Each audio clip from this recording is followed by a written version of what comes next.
This is the DJI Avata 360, and we have a lot of questions, so let's get started.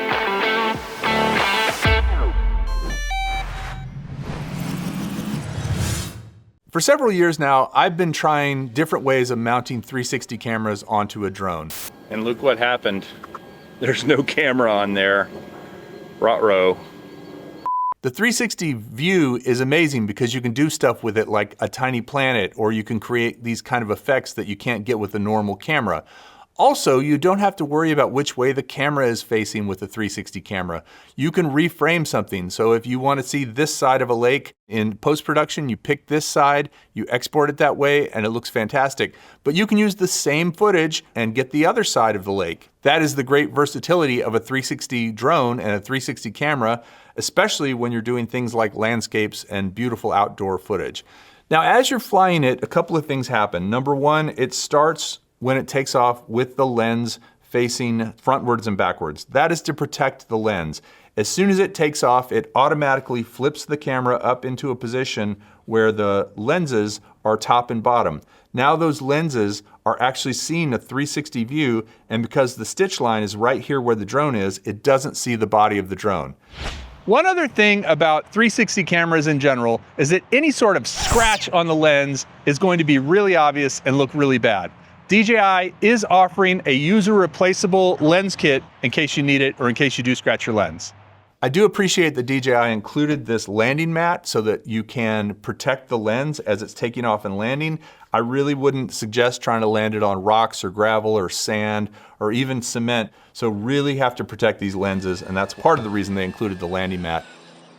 So one thing about 360 cameras is if it's raining or snowing or any sort of moisture in the air coming down, it's gonna really show up on the lens, particularly the top lens. However, I did find that in the cases where I did fly it in the rain a little bit or it was misting, I was able to use the downward facing lens and got some pretty decent shots with it, even though it was raining outside. DJI did fly a group of creators, including me, up to Whistler, Canada to check this out. We'll take a quick look at some of that footage.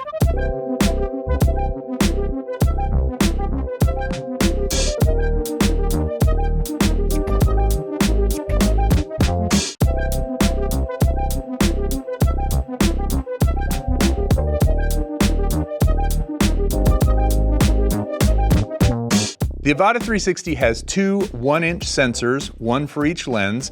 It also has 42 gigs of internal storage, plus a micro SD slot so you can put your own card into it and have plenty of storage. And on the front, it has a LiDAR sensor for obstacle avoidance. In terms of frame rate, in the single lens mode, which is in now, you can do 2.7K up to 120 frames per second for slow motion. As soon as you go into 4K, it will go up to 60 frames per second. And in 360 mode, which is like that, you can do 6K or 8K at 60 frames per second. Of the three Avatas that exist today, I kind of thought the Avata 1 would be the heaviest. Turns out I was wrong. The Avata 360 is actually quite a bit heavier than the other two. The original Avata had 5-bladed props and was a little bit taller and smaller, whereas the Avata 2 has 3-bladed props. It is a little bit shorter and wider, and then the Avata 360 has 4-bladed props. It's much wider and shorter than the other two. I definitely believe of the three, the Avata 360 is the sleekest looking and the most aerodynamic in terms of design. If you buy the Fly More combo, which I always recommend, you get 3 batteries and this handy charging hub to quickly charge all 3 in sequence. So like with all drones, the flight time is going to vary depending on the conditions, but you'll easily get 15 minutes of good flight time out of this, and possibly longer if you're flying in ideal conditions. You can also do things like tracking people and tracking vehicles. It will do that just like a regular DJI drone will do, and the drone can follow, the drone can track, and then you can reframe those shots afterward if you want to do something like fly by quickly and have the drone look as if it was spinning around pretty easily just by doing the little whip around in the software. So again, the biggest thing is it makes getting difficult shots, or what would have been difficult shots in the past, much easier to do with this 360 camera. Because it flies so much like a normal drone, if you're used to flying one, especially with sticks and using the RC2, then it's pretty easy for you to pick up and learn with very little learning curve. Another great thing about the Avata 360 is there's lots of ways you can fly it, either through your phone with the RCN2 or the RCN3, on the built-in screen with the RC2, and if you prefer the non-traditional way, you can use the Motion Controller 3 in combination with the Goggles 3 or the Goggles N3 if you want a more FPV experience. So as of right now, if you want to fly it in Acro or manual mode, you can't do it because it doesn't work with the FPV RC. What the what? All of a sudden, after a little bit of experimentation, the FPV RC3 seems to work with the goggles and the Avata 360. Now the question is, will it fly in Acro mode? Oh gosh. Oh, okay, now I'm in. Oh, it's okay. We probably need more space. Yeah. When you're flying the Avata 360, you can use the Goggles N3 or the Goggles 3 along with the Motion Controller 3 to do some things like easy acro. We're gonna try that out and see if the drone actually flips and does the spin around and all the stuff you do in easy acro with the Avata 2, or if it's all done with the magic of the 360 camera. Well, there's slide, 180 drift, flip, and juke roll. This little wheel takes you through the 3 different easy acros: slide, 180 drift, flip, and juke roll. So if I go to flip and just hit it, it's funny because it didn't do anything, right? So I'm gonna flip, and it's just hovering. yeah, it looks like it. It looks like it's flipping in the camera, but it's not actually flipping. Wow. I'm gonna try head tracking, and I wanna see if the drone follows the movement of my head like a regular drone does when you head track, or if it's all done again with the 360 camera. So we'll go to head tracking is on, and now, oh yeah, I mean, it looks like it's head tracking. So the bottom line is head tracking does not move the drone. It does change your view, but it's using software and the 360 cameras to give you a different view of where you're looking. Oh yeah, so the scroll wheel zooms in and out. Yep, it is zooming in and out. So I'm at 272 degrees, which is as wide as you can go. And again, if you tilt this, you get the tiny planet or you get the sort of crystal ball look. Hard to tell how close you are to the ground or anything like that. Yeah. So, but this does allow you to like zoom into a more normal state. Yeah, like 120, 124 seems to be kind of a good spot. Thanks. Everything looks pretty normal. It also has things like quick shots that you would normally do with something like a Mini 5. And that's really great because those shots have become something that we are all getting used to flying with other drones. And with those quick shots now, you have the versatility of reframing them after the fact.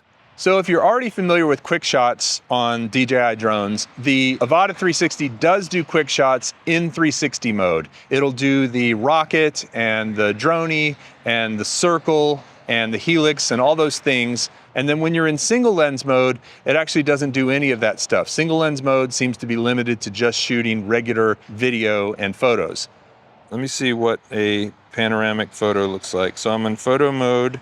I think just every picture is going to be panoramic using the 260 megapixel sensors. So when you're taking a photo with this drone, push the button, take a deep breath, and look down, and you won't have to watch it stitch all the photos together. It literally just takes one photo, and it looks fantastic. I don't see an option for hyperlapse. Wait, hold on. There actually is no hyperlapse on the current version of the Avata 360. However, they may introduce hyperlapse in a later version of the software, so stay tuned. Normally with a DJI drone, you can push record while the drone is on the ground and record while it's sitting there before you take off or after you land. With the Avata 360, you can't do that, so you have to take off first, let the camera set itself into 360 mode, and then you can take a picture or start your video.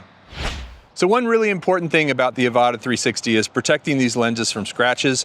When it is flying, it's going to be like that, and that is going to give you the 360 view up and down with the stitch line in the middle. But when it lands, it actually pops up like that with the Avata 360 logo on the top. And as you store it, you're going to want to put the gimbal guard on. Now, gimbal guards have always been a bit of a challenge to put on and off. This one's actually pretty simple. You don't squeeze it or anything. It just has some little slots right there in the side, and it just slides right on and pops into place. And and then when you want to take it off, it just slides right off. Make sure that when you slide it on, you've got the little arrow right there on the top. That little arrow goes on the top and it slides right on and you're good to go. In case you're wondering if the Avata 360 is under 250 grams, it's not.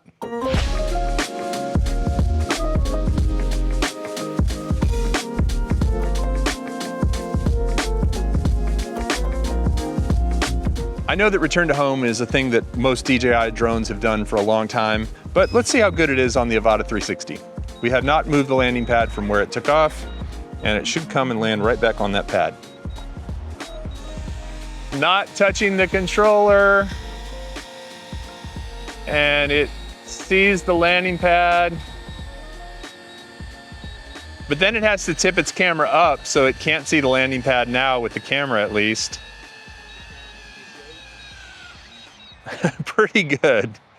Pretty good, drone. Pretty good. So right now I'm in single lens mode, and down here in the lower left of my screen, I can't see what's going on around me. But if I switch over to 360 mode, now I can see my full 360 view around the camera so that I can check and see if I'm close to a tree branch or something like that. In this case, I'm showing the forward as well as the right side of the drone. But now if I start going left, it's gonna switch over to the left side. Okay, so it automatically goes whatever direction you're going. So you can see two directions at once is the takeaway. Going backwards, I can see backwards and forward at the same time through the lower left. So I wanted to show you something that is kind of interesting and probably useful. Let's say you wanted to fly along this little path, but you wanted to be able to see what it looks like on the left side of the screen. You can use this vision assist view to be able to look to one side of the drone while you're flying. So if I'm flying forward and I tap the vision assist over here on the left, 1, 2. Okay, so now I've locked it. You can see it says tap again to unlock. So we're gonna just fly forward, and even though we're flying forward, we're seeing the view to the left. That way, if you wanted to make sure you were using your obstacle avoidance sensors going forward, but still seeing what you're filming to the left, you could do it. It gives you the ability to look in a direction other than the direction the drone is flying. So one thing to keep in mind is, in terms of obstacle avoidance, in 360 mode, you've got omnidirectional obstacle avoidance. So I can go forward and try to hit this tree, and the drone should stop. Yep, I'm pushing the stick all the way forward, it stopped. But also, if I go sideways towards that tree, it should also stop. And it has. I'm pushing the stick all the way to the left, and it's not going into the tree. It'll do that any direction, even backwards. So I'll try to go backwards into the tree. Nope, it's not having it. But in the single lens mode, it only has forward obstacle avoidance. So now, if I go towards the tree forward, it's gonna stop. But if I try to go towards the tree sideways, it's gonna bump the tree. So when you're in 360 mode, you can assume 360 obstacle avoidance, but in single lens mode, you only have it in the front.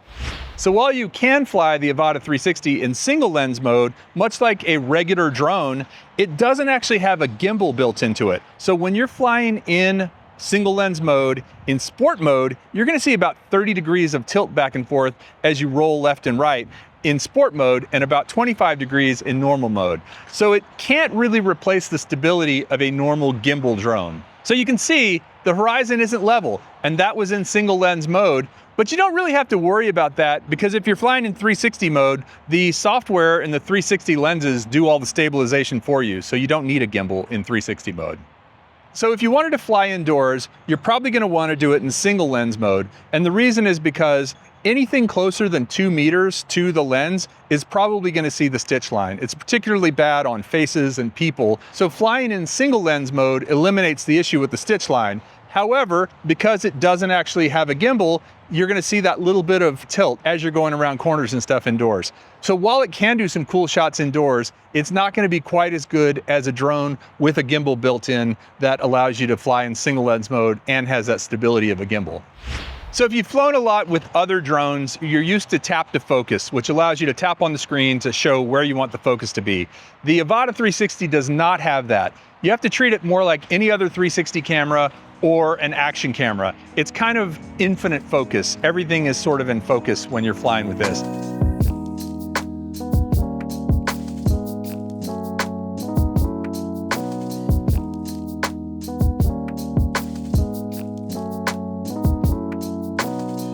So just like a normal DJI drone, on the remote you can draw a box around your subject and it will track that subject pretty accurately. And it also, because it has 360 obstacle avoidance, will avoid big obstacles no matter which way it's facing, because we talked earlier about the fact that it doesn't always face the direction that it's filming. However, you do have to still be careful of things like ghost branches and power lines, because those things are kind of small and it doesn't always see them, and we actually did run into a little ghost branch as we were filming. So to process the footage that you get from the Avata 360, you use DJI Studio, and when you've done all your keyframes and set it the way you want it to look, you can export it in a variety of resolutions. So as we were flying the Avata 360, we did notice one thing that takes a little while to get used to, and that is, even though I thought the drone was facing me, or Chris thought that as he was filming me on the bike, the drone was actually facing sideways like this, but still showing me in the shot. So the direction lock will show you what way the drone was actually facing when you were flying. The free view lets you pick whichever way you want to go and whichever manual framing perspective you want.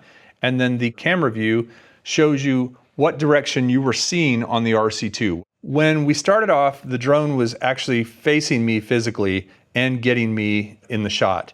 But since we're in direction lock, you'll see here as I start to ride the bike forward, as the drone flew alongside me or in front of me a little bit, it actually turned around and was facing the other way. So if you're in direction lock, it's going to show you what direction the drone was actually facing, versus if you're in camera view, which is going to show you what the camera was seeing and Chris was seeing in the remote. And of course, if you're in free view, you can do whatever you want and create keyframes and stuff.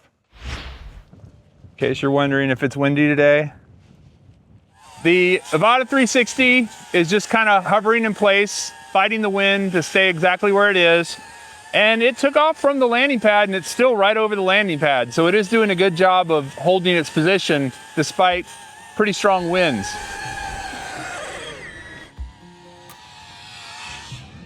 So who is the Avata 360 for? It is for people who are interested in capturing amazing shots during the day and more landscape and grand shots. It's not really for close-up things, it's not really for low light, and it's definitely not gonna do well in moisture and environments where you could scratch the lens. It's a little bit more fragile, I would say, than the regular Avata or a Mini 5 or the Air 3S or even the Mavic 4 or the Mavic 3. It's a specialized kind of thing, but the results that you can get with it are really amazing. If you like 360 cameras anyway, it's going to be a cool thing to play with. You can have an FPV experience with it, and because it works with the RC2, it flies like a normal drone. So if you already know how to fly an Air 3S or a Mini, any Mini, you'll be able to pick it up and learn this pretty quickly.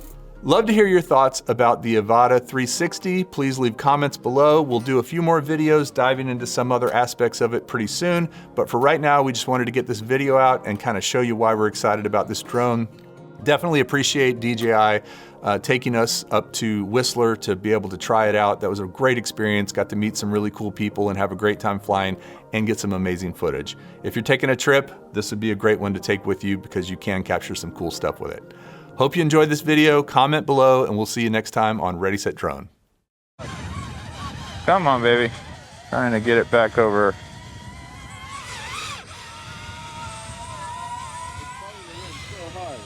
All right. Oh, nice save, Chris.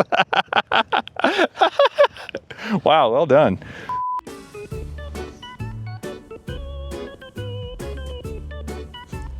Ruining the shot. Handy charging hub, which makes it very easy. Oh, I got it backwards.